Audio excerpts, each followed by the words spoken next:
My tropical garden is slowly expanding. I started it 3 years ago, where I initially only intended it to cover the stony area at the back of my garden, as I had a few plants in pots that I wanted to put in the ground.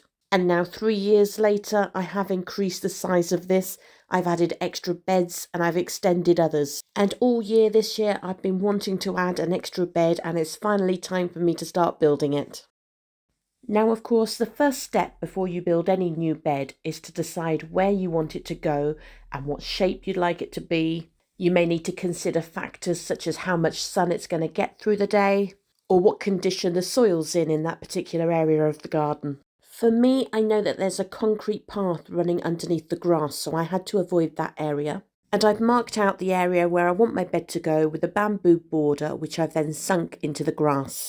Of course, you can use other things to mark the area, such as string, spray paint, flour, or shaving foam. But once your area is marked, the next step is to remove the turf. Now, if you don't fancy digging, this can be done by laying some cardboard down on top of the grass and allowing the grass to die back naturally. Simply cover the cardboard with some topsoil and the cardboard will break down. However, if you do decide to dig up the grass as I've done here, then there's a few tips as to how to do that. And firstly, I recommend removing the bamboo border before you start digging. It was only in place to mark the bed. However, when you delegate to teenagers, then these things happen, and it's easily rectified. So when removing the turf, whether you want to reuse it somewhere else or you're going to dispose of it, you're aiming to get a thickness of root that's about the length of your thumbnail. The idea is not to have a huge amount of soil like here, but to have just enough for your roots. As you can see, most of the roots are still there. And if you're going to reuse the grass, that will help to keep your grass healthy, but also when disposing of it, you're not adding any unnecessary weight. If you do reuse the grass, then you'll need to water it in afterwards. It's worth noting that the spade that we're using here is not the spade that's recommended for the job, which looks like a spade in a classic deck of cards with a flat, pointed tip.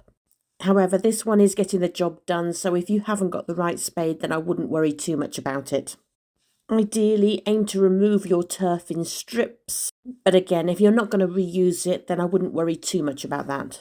Next, I'm adding topsoil to the bed, and this needs to be levelled.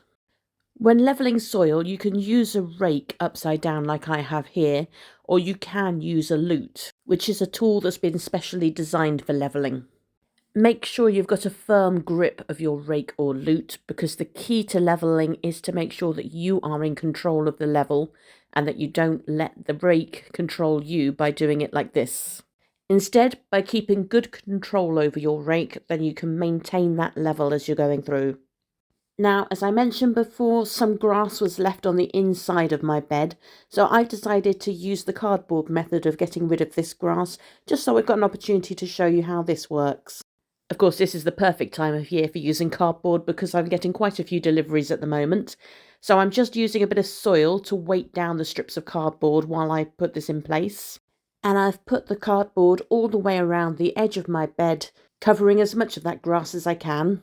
And then finally putting a layer of topsoil over the whole thing, and you can see that it's looking much tidier now. I'll give it a few months over winter for that cardboard to break down, and then I'll level those edges again in spring. However, I have put a few plants in the ground now, just ones that I wanted to get in the ground before winter hits, as the roots would have been a bit more prone to frost damage if left in pots. But I will leave it till spring till I start planting this area properly.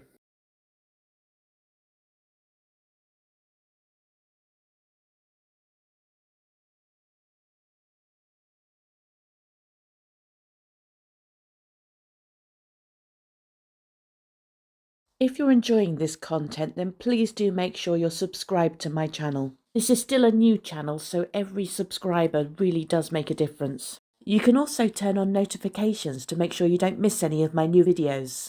And please let me know what you think in the comments because they really do help my channel to grow. You can also follow me on social media for links to my latest videos and my photo of the day, in which I usually share photos of flowers from my garden, along with their names if known. You can follow me on Facebook, on Twitter, Instagram, Threads, or you can join my Facebook group to ask questions or share photos. And you can find all of my YouTube videos on the Freya's Tropical Garden website, which I will also be expanding to provide advice pages as well as items for sale. Links to these pages are included in my description.